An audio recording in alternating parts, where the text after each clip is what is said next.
स्वागत है आप सभी का दोस्तों अपने YouTube channel only for teaching में। तो दोस्तों मैं हूं विजय सर और आप लोगों को पढ़ा रहे हैं हिस्ट्री। तो दोस्तों अगर हमारे YouTube चैनल पे आप नए हो तो इस चैनल को सब्सक्राइब कर लीजिए, इसके बगल में एक बेल आइकन होगा उसको भी प्रेस कर लीजिए। आइए हम चलते हैं टॉपिक पे। आज का हमारा टॉपिक है बौद्ध धर्म। इतिहास में हम पढ़ा रहे हैं कि धर्म की स्थापना कब हुई, कि सर्वप्रथम जो है कौन सी धर्म की स्थापना अपने देश में शुरुआत हुई। तो पहला धर्म जैन धर्म। तो जैन धर्म को आपको बता चुके हैं, आप पिछली वीडियो में जाके देख सकते हैं। आज हम बताएंगे आप लोगों को बौद्ध धर्म के बारे में। बौद्ध धर्म जो है ये बौद्ध धर्म, तो बौद्ध धर्म के जो संस्थापक हैं वो महात्मा गौतम बुद्ध है। कौन है? महात्मा गौतम बुद्ध है। ये हमारे भारत में इतिहास का शुरुआत का ये धर्म है। पहला जैन धर्म और दूसरा जैन धर्म। तो दूसरा है बौद्ध धर्म। बौद्ध धर्म की जो संस्थापक है वो महात्मा गौतम बुद्ध है। इनका बचपन का नाम सिद्धार्थ था। आइए हम जान लेते हैं इनका एक छोटा सा परिचय। तो इनका एक जो परिचय है, तो इनका जन्म हुआ था ये 563 ईस्वी पूर्व लुम्बिनी। कहां पर? लुम्बिनी। ये पड़ता है कपिलवस्तु। कहां पर? नेपाल में। तो ये लुम्बिनी ग्राम के कपिलवस्तु नेपाल के हैं। इनका जो है वहां जन्म हुआ था और इनका जो नाम था ये गौतम बुद्ध, लेकिन इसके बचपन का नाम इनका सिद्धार्थ था और बाद में आगे चलकर इनका नाम गौतम बुद्ध पड़ा। इनके पिता का नाम सिद्धोधन था। ये सात के गणराज्य कपिलवस्तु के शासक थे और ये क्षत्रिय कुल वंश के थे। किस वंश थे? क्षत्रिय कुल वंश के थे। और इनकी जो पालन पोषण हुआ, यानी गौतम बुद्ध की पत्नी की, इनकी माँ गौतम बुद्ध की जो माँ है उनका देहांत हो चुका था और इनका जो है इनकी जो पालन पोषण किया वो गौतमी प्रजापति ने, इनकी जो क्या लगती थी? मौसी लगती थी। इनका पालन पोषण उन्होंने किया। और इनकी पत्नी का नाम 16 वर्ष की उम्र में गौतम बुद्ध का जो है शादी हो चुका था। किसके साथ? यशोधरा नामक कन्या से इनकी विवाह हो गई और इनका एक पुत्र भी हुआ। उस पुत्र का नाम राहुल था। इनका एक पुत्र हुआ, उस पुत्र का नाम राहुल था। आगे ये गृह त्याग किए कब? 29 वर्ष की उम्र में महाभिनिक्रमण, यानी अपने घर को परित्याग किए, यानी संन्यास धारण किए। सत्य की खोज और दुख की पीड़ा की खोज के लिए ये वनों में चल दिए और ये आगे ऋषियों मुनियों के साथ तपस्या किए। इन्होंने तप जाके कहाँ किया? उर्वेला गया बिहार में पड़ता है। निरंजना नदी के किनारे 35 वर्ष की उम्र में, 35 वर्ष की अवस्था में, कहां पर? पीपल वृक्ष के नीचे वैशाख पूर्णिमा की रात्रि में इनको ज्ञान प्राप्त हुआ। आगे इनका जो महापरिनिर्वाण, इनकी जो मृत्यु हुई ये 483 ईस्वी पूर्व, कहां पर? कुशीनगर में 80 वर्ष की आयु में गौतम बुद्ध का देहांत हो चुका। और आज भी इनके धर्म के लोग अभी भी काम कर रहे हैं और उन्होंने अपना जो उपदेश दिया वो आपको बता रहे हैं। इन्होंने किस तरह की उपदेश दिया जो कि मानव जीवन के लिए बहुत महत्वपूर्ण, अति आवश्यक है। आइए जानते हैं हम कि गौतम बुद्ध ने कौन सा उपदेश दिया।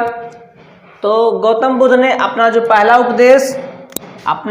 उपदेश कहाँ पर दिया? यह सारनाथ। कहाँ पड़ता है? ऋषिपत्तनम।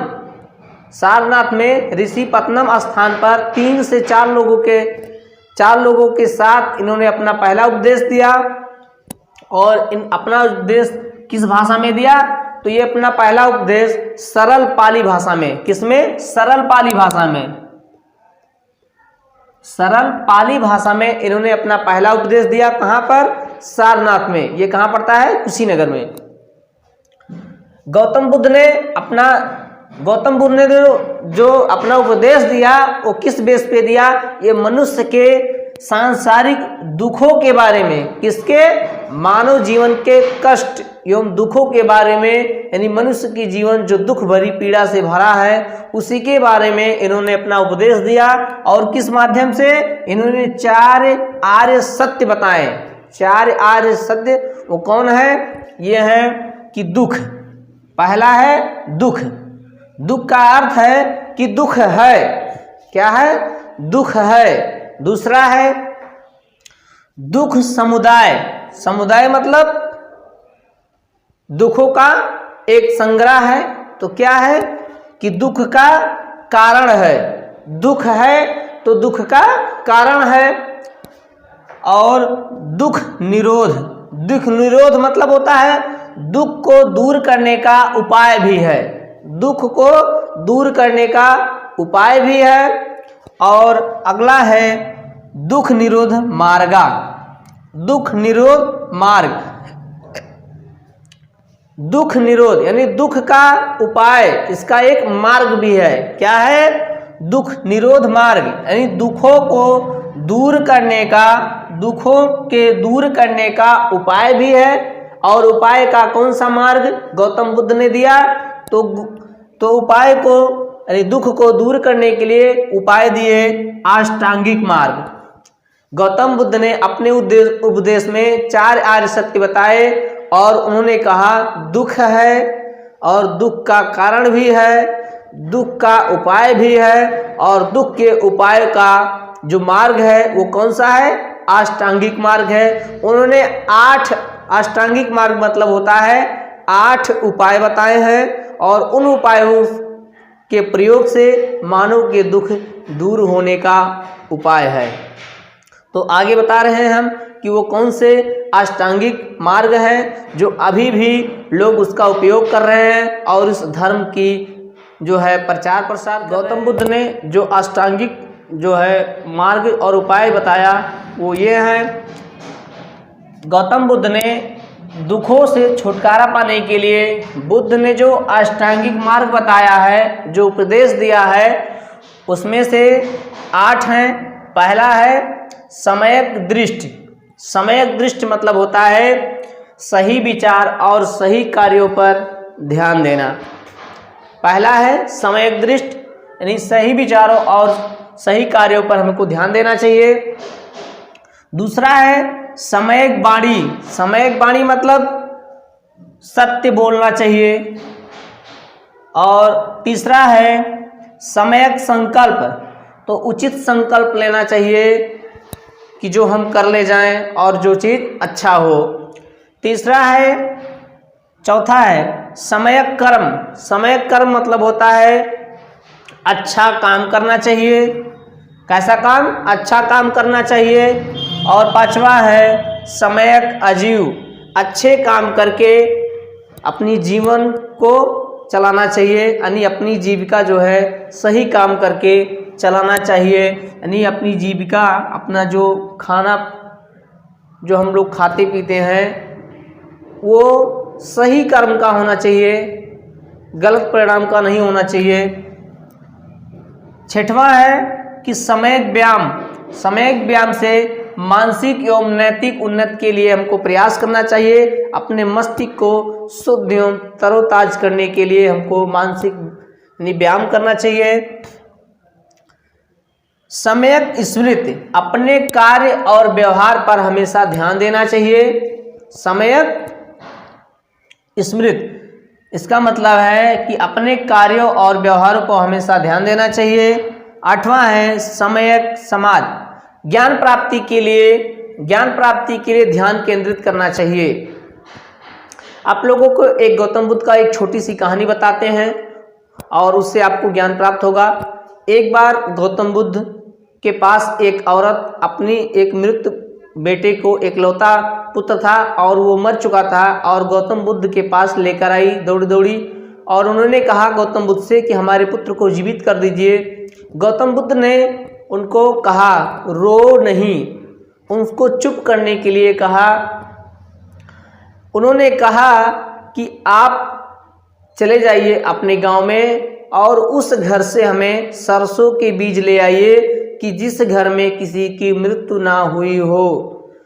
वो औरती बुद्ध के बात और बुद्ध ने कहा कि आप लेकर आएंगे तो हम आपके पुत्र को जीवित कर देंगे।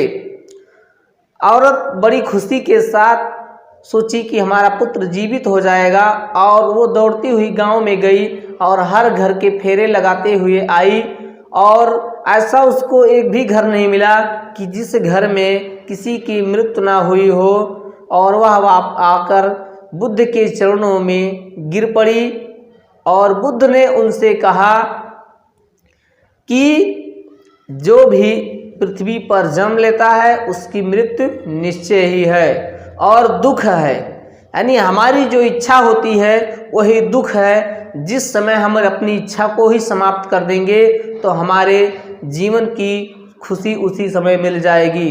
तो गौतम बुद्ध ने अपने अष्टांगिक में यही बताया है कि हमको अपनी जो है इच्छाओं को अगर समाप्ति करेंगे तो हमको इस दुख से छुटकारा मिल जाएगा। यानी दुख है तो दुख का कारण भी है और दुख कारण होने का उपाय भी है, और वो कौन सा उपाय है? अष्टांगिक उपाय है। गौतम बुद्ध ने अपना 8 अष्टांगिक उपाय बताए हैं। इस उपाय से मनुष्य सांसारिक दुखों से अपने जीवन को बचा सकता है। तो आगे आप लोगों को बताएंगे कि और जो इन्होंने कौन से जो है 3 पिटक की रचनाएं की वो कौन सी है और इनका जो है धर्म किन भागों में बटा। आइए जान लेते हैं बौद्ध धर्म के बारे में। तो बौद्ध धर्म के 3 रत्न थे। बौद्ध धर्म में 3 रत्न थे। कौन कौन? पहला बुद्ध, दूसरा संघ और तीसरा धम्म।